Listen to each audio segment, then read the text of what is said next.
取消強積金對沖嘅機遇。由2025年5月1號開始，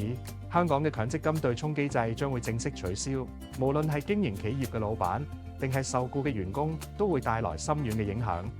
對僱主嚟講，取消對沖之後，遣散或者裁員時，將唔可以再用強積金供款嚟支付遣散費或者長期服務金。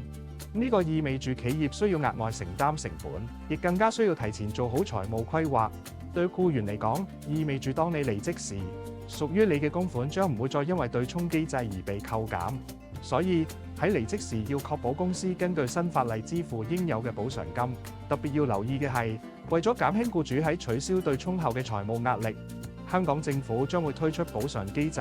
但相關細節暫時未完全公佈，需要持續關注。不過，從長遠睇，政府推出嘅補償計劃，頭9年將會提供較高比例嘅補償，之後就會逐年遞減。所以，盡早了解點樣善用商業理財產品，唔單止可以平衡呢個政策帶嚟嘅長遠影響，